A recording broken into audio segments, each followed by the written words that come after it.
one of the things that I can do while we're thinking about it, and I don't know if this is practical, but because it's event driven, so there was an event that led to the article I sent to you about people were getting jobs by having their interviews on the internet or on Second Life.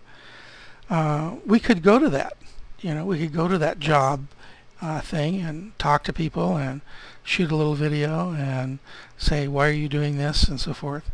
It doesn't have anything to do with how do you teach history in Second Life, but there are some educational events. For example, the Holocaust Museum in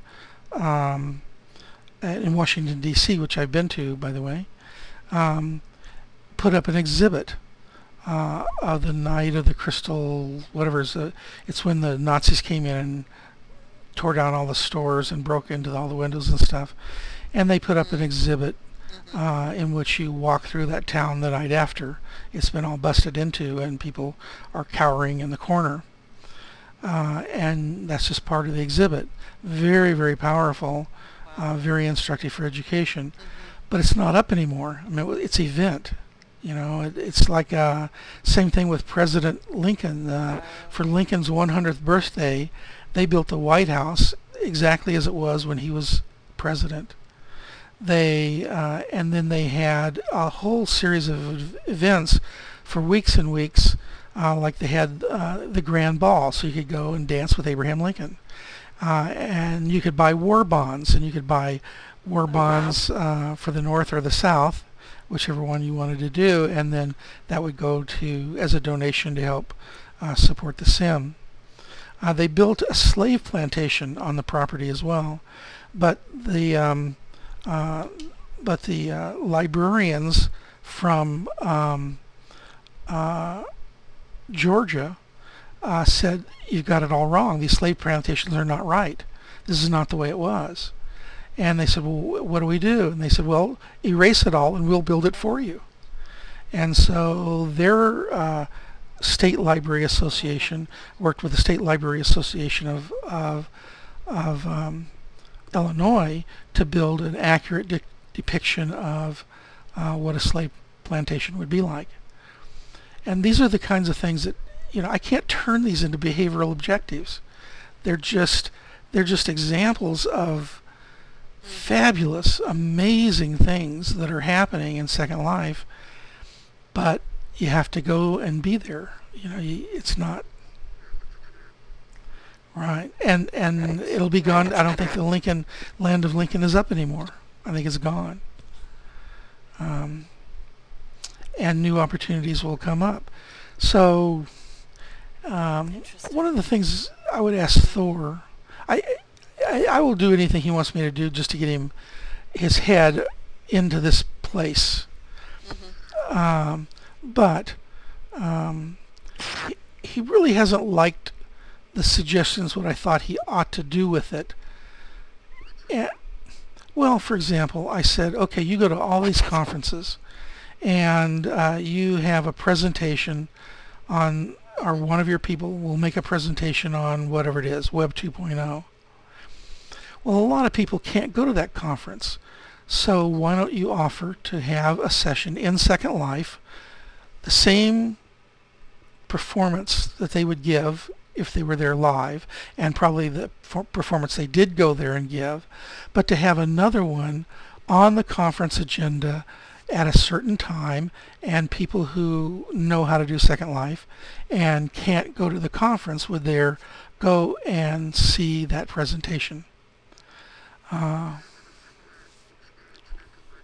I had a similar experience. There's a marketing company that's doing their virtual conference, and they're doing their second annual virtual conference, and they have all the booths set up and all of your raffles and, all of the chat rooms and everything. Right. So it's very similar. It's And I have all the buildings and accoutrement you would need to set up a conference, but Thor didn't see it. So the cost would be zero. In other words, you could we could set you up a place here where you could have a meeting with chairs out in front of you and a podium where you are, and people could come here and listen to whatever Clarity experts wanted to talk about. And it didn't interest him. I just was shocked. I mean, what does it cost? It costs basically nothing. So I was kind of surprised at that. Sure. And there are other things that, I'd love to have Clarity sponsor once a month discussions like we're having now that maybe aren't even movied or not, and just to bring educators together and say, oh, let's go over to the Roman build together and let's look at it. Or let's all meet for the Shakespeare presentation. It's on the 4th. Let's all meet there and go to the play and talk about it afterwards. I mean, you aren't talking about very much money, and it's, Well, and you could record those absolutely. after sessions or whatever, right? I mean, or would it just be more to have an interaction in Second Life to get I people think, together to network, well, let's take the Shakespeare one. or both? Okay, I could go. The Shakespeare Globe Theater was absolutely historically accurate. The actors and actresses are fantastic. They are professional actors and actresses. They do Shakespeare all the time in real life. Their costuming is fabulous. And so we could take a group of educators and just go to the play. And it costs a little something, but not very much.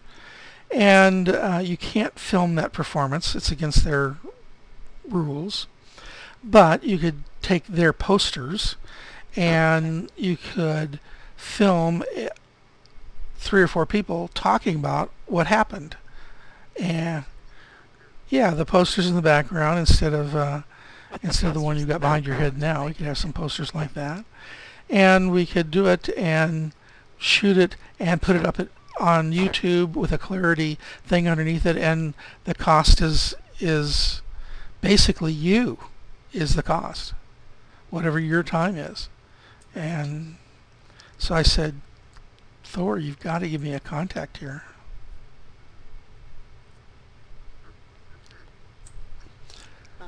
So give me a sense of how, or talk to Thor and say, okay, Thor, Well,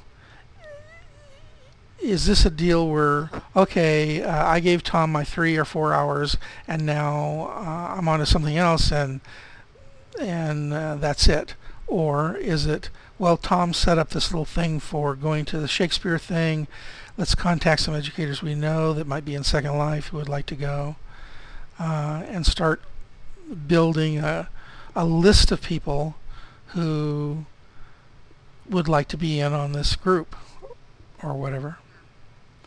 And what conferences are coming up next year, and can we, I mean, Thor knows everybody in the industry, period. I mean, there's nobody he doesn't know. And he could pick up the phone, and at the next conference in Oregon he could say, hey guys, Clarity wants to sponsor a, our guy is going to talk about Web 2.0, or he's going to talk about Moodle, or he's going to talk about whatever he's going to talk about, and we'll offer that session online in Second Life, and how about that? And they'll say, oh yeah, that's cool, let's do that. I mean, what do they care? His motivation is that you just set it up, and he could do it in 1 or 2 phone calls tops. But if he's paying you, he's not paying me, but if he's paying you to say, okay, work with Tom to make this happen, and then that's just part of your workload, however that is. So try to get a sense from him. What I'd really like is a long-term, you don't hear from me for 3 months, and then, oh my God, they've got this exhibit, it's just fabulous, we've got to take some educators there and go and take some pictures and come back and talk about it, and what implications it might have for education. What is this going to mean to education?